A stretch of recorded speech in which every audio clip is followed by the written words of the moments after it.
बावनकुळेंच्या मुलावर अजून एफआयआर नाही.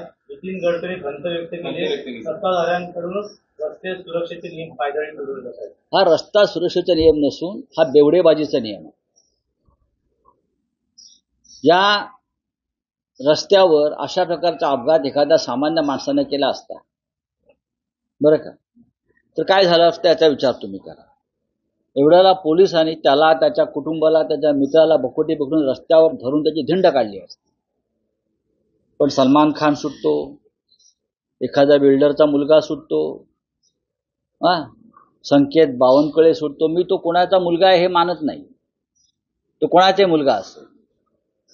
कायदा सगळ्यांसाठी समान हवा आहे. गृहमंत्री देवेंद्र फडणवीस यांनी महाराष्ट्राच्या कायदा सुव्यवस्थेच्या बाबतीत जे धिंडवडे काढलेले आहेत त्याची नोंद काळ्या कुट्ट अक्षरात लिहिली जाईल. इतका घटिया गृहमंत्री महाराष्ट्राला कधीच लाभला नव्हता. नागपुरात त्यांच्या नाकासमोर एक इतका मोठा अपघात झालाय.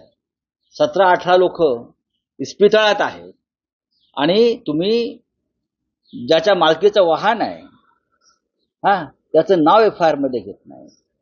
जी व्यक्ती प्रत्यक्ष ड्रायव्हिंग सीटवरती होती आणि नंतर बदलण्यात आलं त्याला वाचवता. तुम्ही कसल्या कायदा सुव्यवस्थेच्या गोष्टी करताय. त्या गाडीमध्ये लाहोरी बारचं जे बिल मिळालेलं आहे, मैं आपको बता रहा हूं, ज्या बारमधून हे लोक बाहेर पडले त्याच्यामध्ये जे खाण्याचं आणि पिण्याचं बिल आहे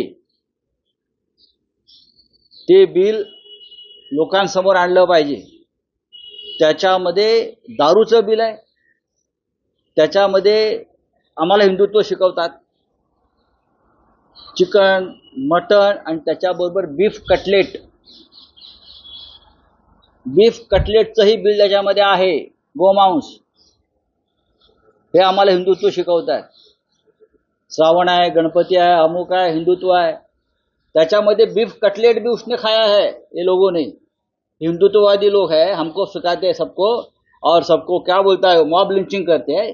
किसी के पास बीफ मिला, किसी के पास ये मिला, लेकिन वो बिल में बीफ कटलेट का भी ऑर्डर है, उसका भी पैसा, त्याचे पण पैसे दिलेले आहेत.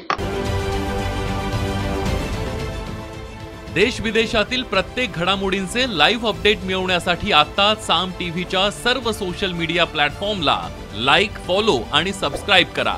तसंच सर्व नोटिफिकेशनसाठी बेल आयकॉन प्रेस करायला विसरू नका.